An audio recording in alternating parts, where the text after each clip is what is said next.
Hello, in this video, I will discuss the importance of exercise for increasing bone density. So, stressors are required to strengthen bones. This is a really critical point. Often, nutrition and even medications are emphasized when it comes to increasing bone density and reversing the effects of osteopenia or osteoporosis.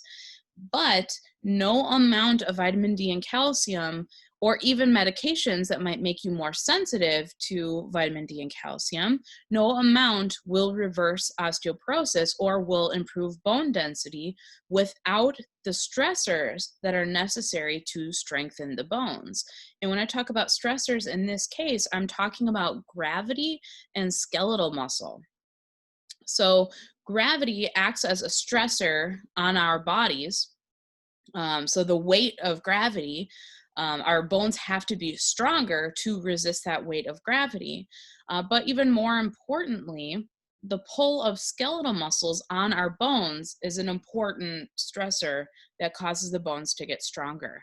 So think about like what we know of muscle. We know that if we want to strengthen muscle, we need to exercise that muscle, meaning that we need to cause the muscle to contract to produce force and resist some kind of weight. So, weight against gravity, or it could be a resistance band. We have to work against some form of resistance. So, the muscle has to work, and that stressor causes it to get stronger. Of course, it needs resources to be able to get stronger, like protein, for example. But no amount of protein in the diet will cause muscles to get stronger or bigger without the stress of exercise to stimulate that growth. And bones work in exactly the same way. No change in diet will be enough to stimulate bone density growth or more increase in bone density without the stressor on the bones to cause them to get stronger. The primary thing, the primary stressor on the bones is the pull of skeletal muscle on the bone. So the muscle attaches to the bone. And when that muscle is exerting force against that bone, it's pulling on the bone, it's stimulating the bone to have to get stronger so it can withstand that pull of skeletal muscle. So, exactly the same as how the skeletal muscle is stimulated to get stronger so that it can withstand the forces that we're trying to resist. The bone gets stronger so it can withstand the force that it is trying to resist, which is the pull of the skeletal muscles. So, all the same types of activities we do that strengthen muscles also are going to strengthen the bones that the muscles attach to. The sensitivity of bone to the stimulus of gravity and skeletal muscles um, depends on age, hormones, and other metabolic factors. So that's why certain populations are more vulnerable to osteoporosis than others.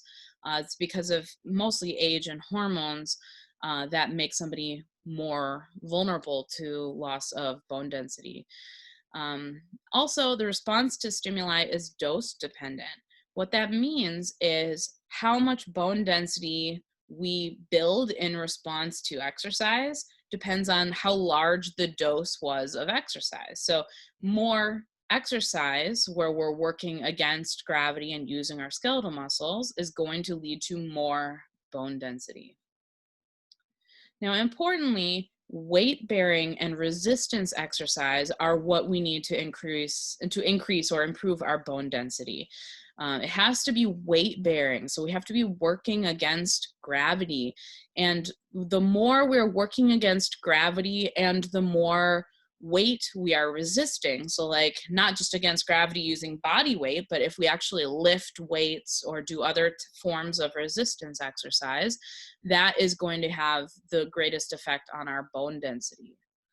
So activities like walking, running, hiking, strength training, and the list goes on, those are all activities that happen where we're resisting gravity and in many cases are increasing our resistance above the effects of gravity just on the body weight. Activities like swimming and cycling, although those are excellent exercises for many other reasons, they have many health benefits.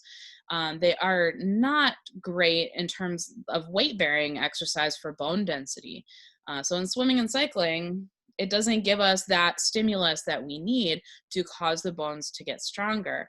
So they might be great for our heart and lungs and muscles and other things in the body, but they are not optimal if the goal is increasing bone density.